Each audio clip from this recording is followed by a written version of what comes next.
Massive Impact is a startup focused on helping the consumer understand the complexities of what goes into making the amazing outdoor gear and apparel that we all use. Only in the past few years have I come to think about what I purchased and what that impact was on the environment, the place that I was trying to support. It only recently occurred to me that I might actually be doing damage to the lands that I love by supporting brands who didn't give a.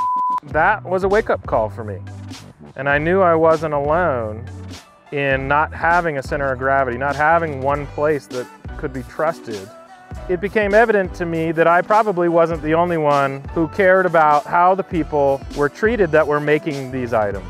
Our goal is to have as many conversations as possible with thought leaders and influencers and manufacturers and athletes. We're here to tell the stories of those that care. And of course, Patagonia is leading the charge.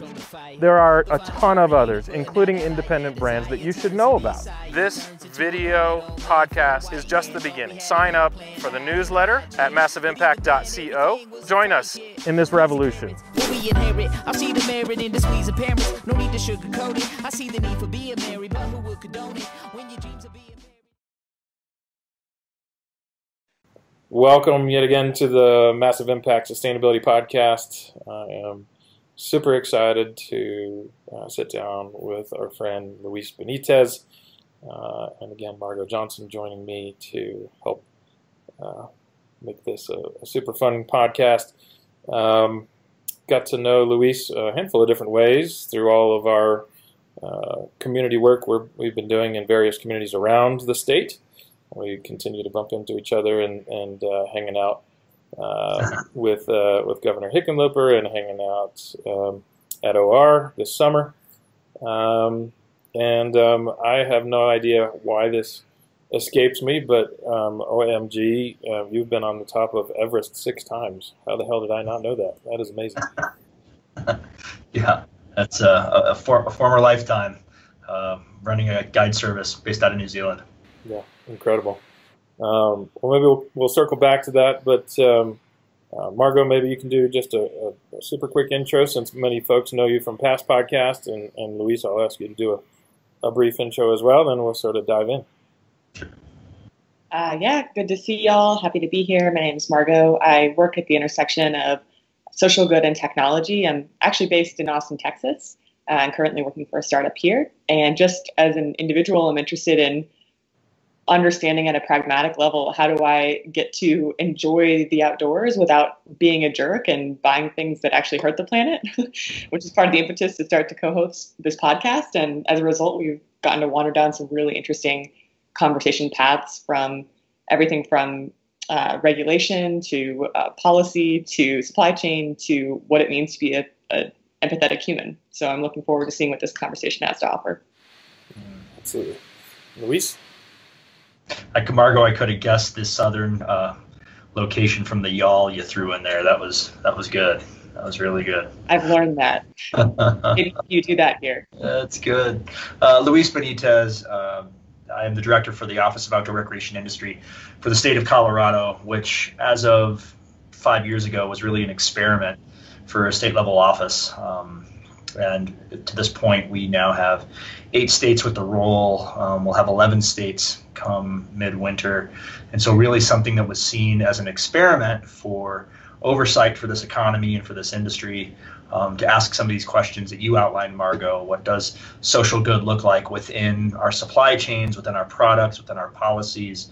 That focus and that emphasis has really taken off. So I represent that office for the great state of Colorado and have loved absolutely every single minute of it. Thanks, and you were part of the force behind bringing OR to Colorado. Maybe we can talk about that briefly, and the behemoth efforts to bring this incredible show. And for those maybe not familiar with OR, just sort of what it is and why it matters and how it came to Colorado.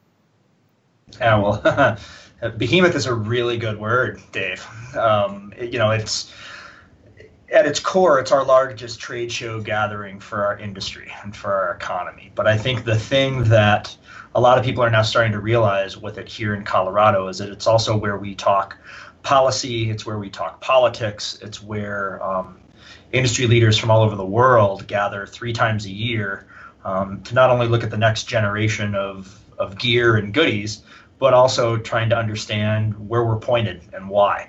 So every January, every July, and every November, anywhere from 15 to almost 30,000 people gather in Denver to go through that process. So it's an immense gathering, and to your point about its move, I think that's something that is really important to understand is that when we talk about the outdoor industry, I think historically it's sort of been siloed, not only state to state, but function to function, sport to sport.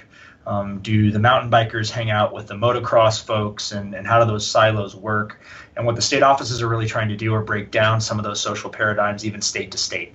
So while the move happened from Utah to Colorado, Utah obviously has an office just like mine, focused on things just like me. And we really try to look at this through the lens of what's the best home for all of us and for the larger conversation that we need to have, of which Utah is still very much a part of. Yeah, absolutely. And so, I was fortunate enough to spend time with the folks from the Sustainability Working Group, and really this force to be reckoned with when it comes to making apparel and gear, at least sort of, been for 10 years now, right? They've been talking about the realities of what it takes to make your favorite coats and pants and shoes and what the impact is on the rest of us. And so, Massive Impact was really born out of this frustration of mine a couple of years ago of not being able to find a snowboard jacket that was indeed sustainable. And only until a couple of weeks ago was I able to find a Blue Sign certified snowboard jacket that I was super excited about that was both sustainable and cool, right? Sure, you can find sustainable ones, but I think my wife might have kicked me out of the house for wearing it, so or being kicked off the mountain. So I'm super grateful for the work that the Sustainability Working Group does, and maybe you can help us tie it all together with your office. And do you guys actually are you part of, or are you affiliated in any way, or just sort of partners with OIA? Maybe just sort of connect the dots for us. Yeah, I mean, and Margot, you said it best when during your introduction as a consumer from Austin, Texas. I think with your background, our connectivity to OIA, Dave, is straightforward because they're a Colorado company. So just de facto location, they're in Boulder, they're here. We obviously focus on that work. We're connected through that work, but Margot, the intersections that you described in your introduction, what I'd be most interested in, which I think the sustainability group focuses on, it's not just Dave who, wears the cool sweater with the cool hat and the very cool stubble, which is the Colorado archetype. Sorry to call you out there, buddy. But it's you as a consumer in the South, in Texas. How can we make sustainability important to you? And so I think the sustainability group, Dave, focuses on those like us, but I think they're now starting to wake up to the fact, with state office help, that we got to be talking to Margot. We have to be talking to folks just like you to help them understand, well, why is it important why I choose and what I choose? And gosh, how did this industry actually lead this conversation? What does that look like? Because that's not just fashion, it's also function with a social conscious, and how you connect some of those things. I'm more interested in what Margot's buying and why, especially given her professional background, Dave, because I know you're going to buy the cool stuff no matter what. Yeah, well, there you go. Yeah, you're making cool hats too. Well, and to jump in there, I feel like there's folks like me who there's an awareness of, like, I'm voting with my dollar and I want to be a conscious consumer. And frankly, the way that I handle that sometimes is just by not buying anything, because it's really getting to that next level. It's not just an awareness raising of, like, I understand that there are my action that I buy, but, like, now help me understand what my choices are and help provide me with the work so I can make those choices, which it sounds like that's maybe the world that you work in terms of the working groups as well as policies that you're thinking about. Yeah, absolutely. And, it also ties into not only the work with sustainability and supply chain and some of those products, but the larger ethos around all of this is, and Dave, Kurt, stop me if you've already talked about the numbers of our industry. We're over 800 billion in consumer spending. We're responsible for over 7 million American jobs. If you compare that to other economies of scale in the United States, that's almost as big as the auto and pharmaceutical industry combined in the US. And so the larger question that we're asking ourselves is, with all of these things, how do we lead? How do we really lead and show up with the correct ethic, the correct leadership, the right voice at the right time, focused on the right things? And we've never looked at ourselves that way. It's been about the cool stuff, and slowly has become about the impact of the cool stuff. And now it's turning to the leadership through that whole process. And so that's really what we're trying to focus on and carry that ball down the field. Okay. One of the things I find most interesting, and we've addressed this a few times, just talking to Stacey Bear, is the outdoor industry really has the ability to bring parties together, left and right together, sort of conservative and liberal together. How do you look at that sort of as a uniting factor, and why is that important to you? Yeah, I say it all the time. We're one of the few remaining bipartisan economies in the United States, where you can really say, if you represent a citizenry for the outdoor industry, that's hunting, fishing, dirt biking, mountain biking. It's all these cross-functional recreation sports that come along with their own supply chain, their own equipment, their own gear, that has, each individual ethic through all those different silos. When you talk to people about conservation and stewardship in our industry, if you're doing it right, it's less about the sport you do and collectively about the thing you love. And so I think you're starting to see these amazing campaigns, like Aspen Ski Company is a classic example. They're a ski company. They own a ski mountain. And, bipartisan folks, every political stripe, ski on that mountain. And granted, it's often seen as a mountain where a lot of money shows up, but the reality is, money or no money, every political stripe skis in that valley. And to start a campaign like they have called Give a Flake, that focuses on climate shift, and not just on protecting snow, but on deep conversations with climate shift, to have a ski company lead that dialogue. Patagonia, their leadership through the conversation about public lands, and what that looks like. All of a sudden, you've got corporations and companies within our economy, within our ecosystem, that are leading global political conversations in our world, and that's a new thing. And the space that we're coming from is, I don't care what political background you have. I don't care what political stripe you are. If you love these things and you value these things, that's going to matter more than the political banner that you stand behind. Yeah, absolutely. And I love the Give a Flake campaign. I also love their Unity campaign last year. It's just, let's just speak, that kindness is a thing on this mountain and in this valley, right? Let's treat each other with respect and let's foster civility. God forbid, right? So. Yeah. Yeah. Well, so the thing that comes to mind for me is I'm excited about these deep conversations, and I'm glad to see that people are willing to sit with that complexity, to dig in a little bit and have conversations that go across political boundaries. If admittedly still in like higher socioeconomic brackets, which is something that we definitely have to grapple with and talk about as an industry. But the thing that comes to mind to me is like, and I say this in a nice way, but it's like, so what? So what's happening? Like, what is the goal, and are we making progress towards that goal? What's your perspective on that? Yeah, that's fair.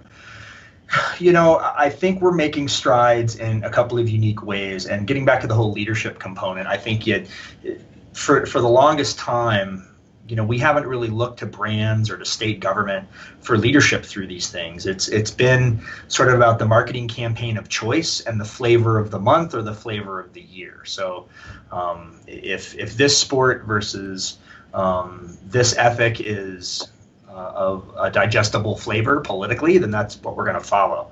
But the biggest thing I can point to right now as an example would be the North Face's "Walls Are Meant for Climbing" campaign. You look at a T-shirt with the North Face logo deep on the shoulder and on the front.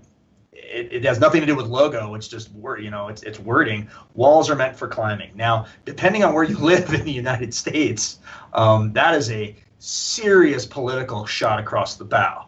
So it's that double entendre where, if you look at it from the sports side, it's all about getting urban youth outside and climbing. Their emphasis with that whole project and that program is to build bouldering blobs in underserved communities across the United States to engage urban youth in bouldering and just plain getting outside. And the first one that they put in was in Montbello, Colorado, a place that doesn't have a very deep and wide rock climbing population, mostly Latino and Hispanic. And so that campaign, whether you're looking at the words or you actually do a little research and look at what it actually stands for, I think we're getting past the cool factor and getting to the content portion, Margot, to your question. And it's campaigns like that are really trying to say, it's not just, because that is the cynic in me, I think, reflective of your question, says, well, that's great. Can that kid afford North Face gear? Are they ever going to be at a price point where they can afford North Face gear? And I can turn around and actually look at that and say, you know what? North Face at certain price points is actually selling now in, I believe, Sam's Club and Costco. So they do have price point products that are available at a lower price point. And I think you're starting to see a lot of brands that recognize having somebody wear your brand or your logo. There's the cool factor, but then there's also the social consciousness factor, which is super vital. And I think with campaigns like that, I have to believe you're going to see more and more of that, of not just about the campaign, but also about the access to product and making sure that it's fair and equitable. It feels like a good segue. Just a question following up on that is around consumer demand, and maybe as you're watching these big events happen a couple times a year, how are you seeing? Are you seeing any changes in the ways that consumers are asking for information or verification or certain price points? Like, kind of what are the patterns that you're seeing around the ways consumers are driving the decisions of these companies? I mean, it's exactly what the both of you are talking about and what you're focusing on with this podcast. And I'm not just seeing it at the consumer level. I'm seeing it at the buyer level, at the industry leadership level. It's astounding to hear the conversations that really, if you boil it down, is don't just tell me about what you're making. That's great. I get it. And I'm going to sell it no matter what. Tell me about what that product and your brand now stand for. What are your stances on this, and this? And for a brand or a company to have to go through that validation process now, and I don't think you can stand behind, and I'm seeing it, you can't stand behind the rationale. Well, we're very small. We're just getting started. We don't really have industry saturation yet. We haven't really gone to market yet. The cap Dave is wearing right now, it's a trucker hat with a serious message on it. And so to be able to and then start to ask questions around that product, I think that's what we're really seeing. And it's at the buyer level, it's at the consumer level, it's across the board. And I think in industries where you would normally see some of those things, like, skincare products or, products that are deeply connected just to public health and wellness, you wouldn't ordinarily think of that for, a pair of, like, a trekking pole company or a tent manufacturer, but you're actually starting to see the same dialogue and the same conversations coming from companies across the board. So it is really an exciting time. Yeah, and that's also where a lot of this came from for us, is a tremendous amount of data around millennials and younger sets insisting on a social impact component to the way companies do business. And then obviously Blackstone Capital, I think it's $3 trillion under management. And at the beginning of this year, the CEO wrote a note to the world and basically just said, if you have any interest in working with us and us funding you and coming to us for mentorship, then one of the first 3 things we're going to ask you about is your impact on the world and impact on, how are you making a difference in the world, not just making a profit. And that's been a fundamental shift. And we're stoked to see that, obviously. Completely agree. Um, what's most challenging and interesting to you these days, Luis? And how can we be of assistance to helping you get the word how out? much time do we have? We've got as much time as you want. I think the challenges right now are,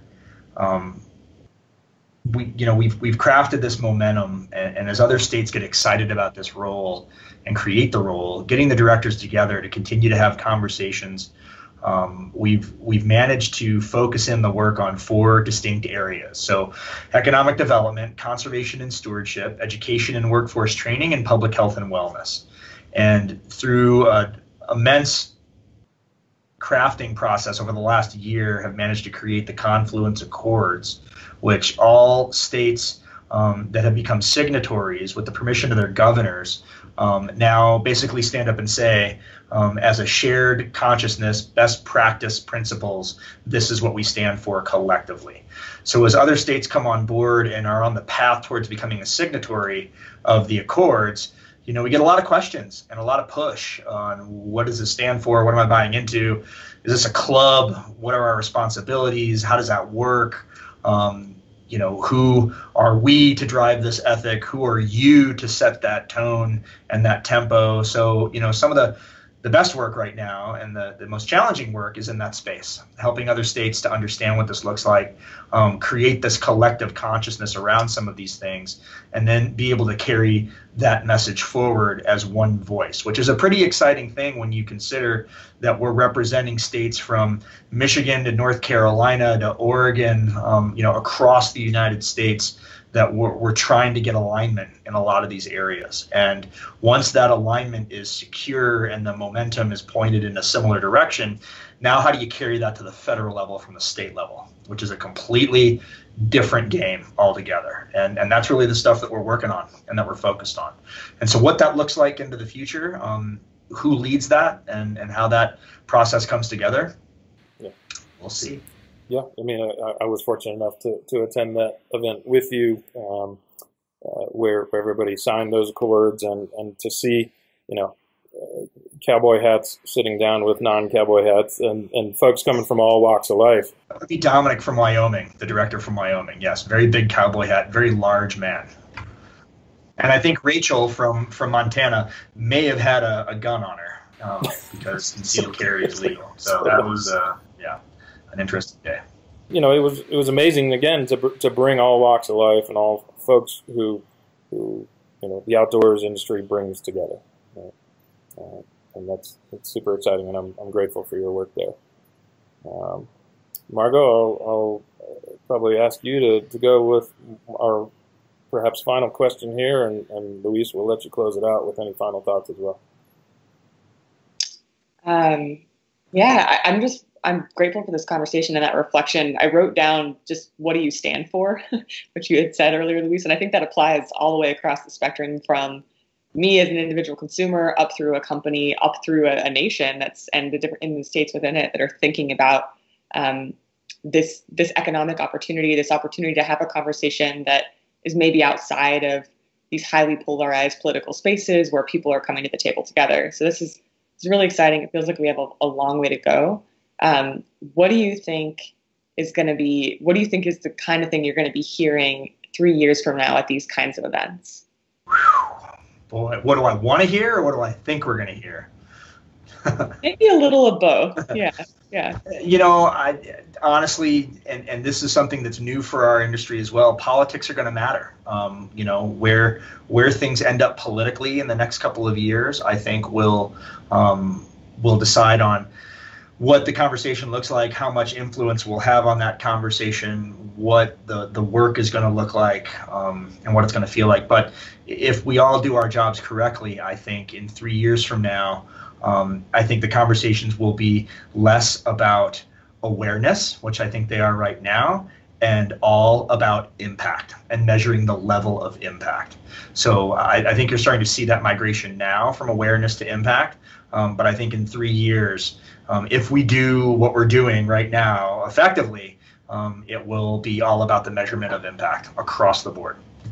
Well, you got 3 years. We believe in you. Great. Okay. Well, let's do this again in 3 years, and you can rewind the tape and call me out. We'll check in sooner than that. Okay. Great. Awesome. Well, super grateful for your time. We'll link your profile below, and the office links to the office where you're working. Really, truly super grateful for your time. And any final thoughts from either of you before we go? Thanks to you both. I think this medium is really where our community gets together. So the more podcasting that's done, the more radio opportunities in an online medium is done, the more we get the word out. So keep it up. Thank you. And check us out at massiveimpact.co for all the other podcasts, and check out our newsletter and on Instagram and Facebook, Massive Impact CO. And we'll see you guys soon. Cheers. Thank you. Bye. Thanks.